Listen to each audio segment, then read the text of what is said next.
My name is Michael Storms. That's my name before I became Muslim. I was born in Halifax, Nova Scotia, and I'm 27 years old. My name after I became Muslim is Muhammad Islam. My childhood was very difficult. My family, I came from a very violent background. My family are criminals, you could say. Very bad people. So that was my upbringing. Crime and violence, drugs, things like this. I don't know my father. My father left when I was 2. My mother deported him back to the States. And it was me and my 2 sisters with my mother. And then there's my uncles and my cousins, and they're kind of like always living where we were living. And it's a really tight-knit family, right? With relation to bad stuff.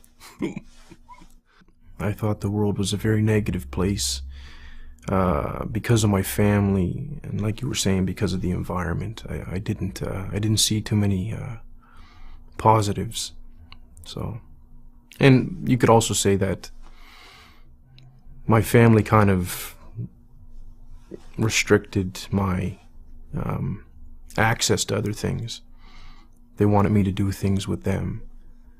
So it reinforced that there's nothing good going on, right? When I was younger, I felt afraid, but then when I grew up a little bit, it became pretty normal. And so the people in my family I wasn't afraid of anymore. I was part of the team. But initially, yeah, because when you're young, you're pure, right? And to be bombarded with a lot of bad things makes you uneasy. Like any hardship, you get accustomed to it, though, right? When I was about 8 years old, I would go to. This was very, very rare. This is before I started doing other things for money. I would go to a bakery called Paradise Bakery, right? And I would wash dishes for hours on end, but I was too young to be paid money. So what Norris would do is he would pay me in food, some bread and jam and dates and little sweets and stuff like this. And I would go home and feed my 2 sisters that because my mother would be off doing some other crime, or she'd be in jail or something like this, right? Or I'd be out all night collecting recyclables so I can come home and feed my sisters in the morning. When you see that you haven't eaten for a couple days, you know, and there's nothing, so you have to try to do something to feed yourself and feed your family, right? So my other family wouldn't really take care of us.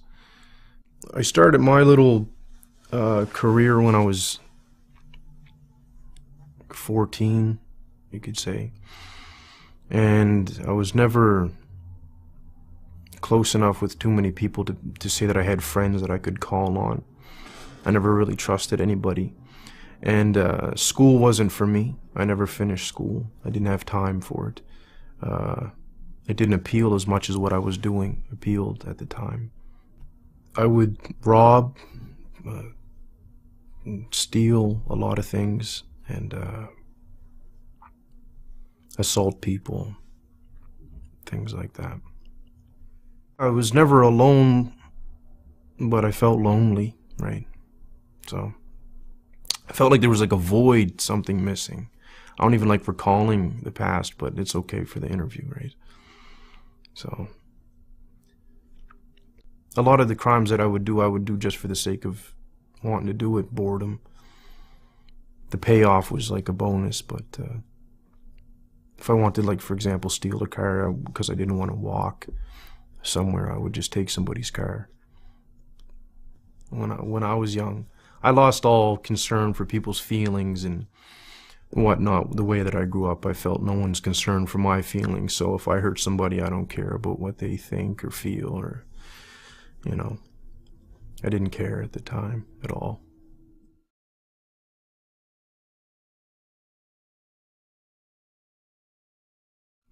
I was in my cell. It was towards the end of my sentence. I was just about to get out.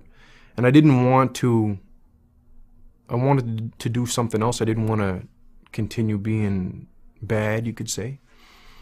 And so the way that I started to ask questions when I was by myself was along the lines of, I don't know if there's a God or if you exist, or I could be talking to myself for all I know. I don't know why I'm alive. Things like this. But if there's a reason why I'm alive, or if I'm not talking to myself and there is a real creator, as people would call it, can you show me why I'm alive? And then I would just talk and say, for example, I stressed the point that I needed it to be shown to me because I didn't trust anybody, let alone somebody telling me about God, right? I had a brother named Ahmed talk to me about Islam initially, but again, he told me, so I didn't believe him. And he would mention things like heaven and hell, and I didn't believe what he was saying until I had a dream of both the places. And even then I was being resistant. I was like, maybe that was a fluke and this and that, right? I had a dream of the Prophet Muhammad, peace be upon him.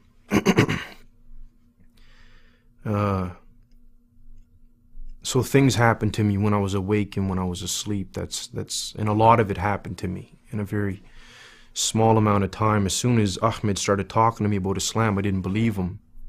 Allah already knew that I wouldn't believe him, but that was like Islam, Muhammad, Allah, and it's like whatever. And then these things started happening. And then I recalled what I asked for when I was in jail, for things to happen to me, so I can't deny it, right? It was very, very difficult.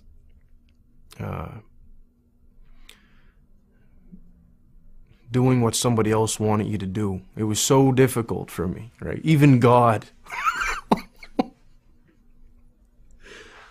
You know, I struggle with it even today. It was very, very, very difficult. And I went into the masjid and I sat down and actually I sat down I was on my knees and just sitting back like people do when they're finished for the prayer. And I just started crying, right? And I was crying and crying and crying and crying and crying and drooling. I couldn't control myself, right? So it was like 20 years of betrayal and stress, violence and anger and all these things built up, and then it's like Allah allowed me to just get rid of it all. And I cried for a very, very, very, very, very long time, right? And I mean, I couldn't move, right? I was just crying. And then I remember saying at the end of it, you know, all right, I'll try to do, you know, what you want me to do. I am most pleased that I pray.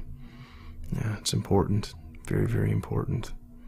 A feeling of safety from Allah and from His punishment, you could say.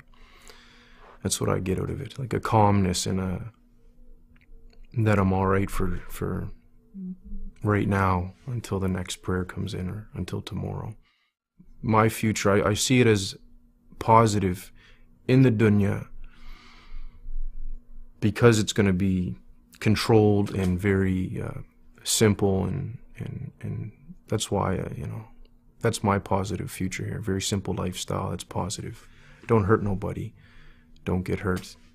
Inshallah, if I get forgiven in the next life, that's what makes me feel really positive, right? If I get forgiven, it'll be great, inshallah. La ilaha illallah, la ilaha illallah, la ilaha illallah, la ilaha illallah, la ilaha illallah, ya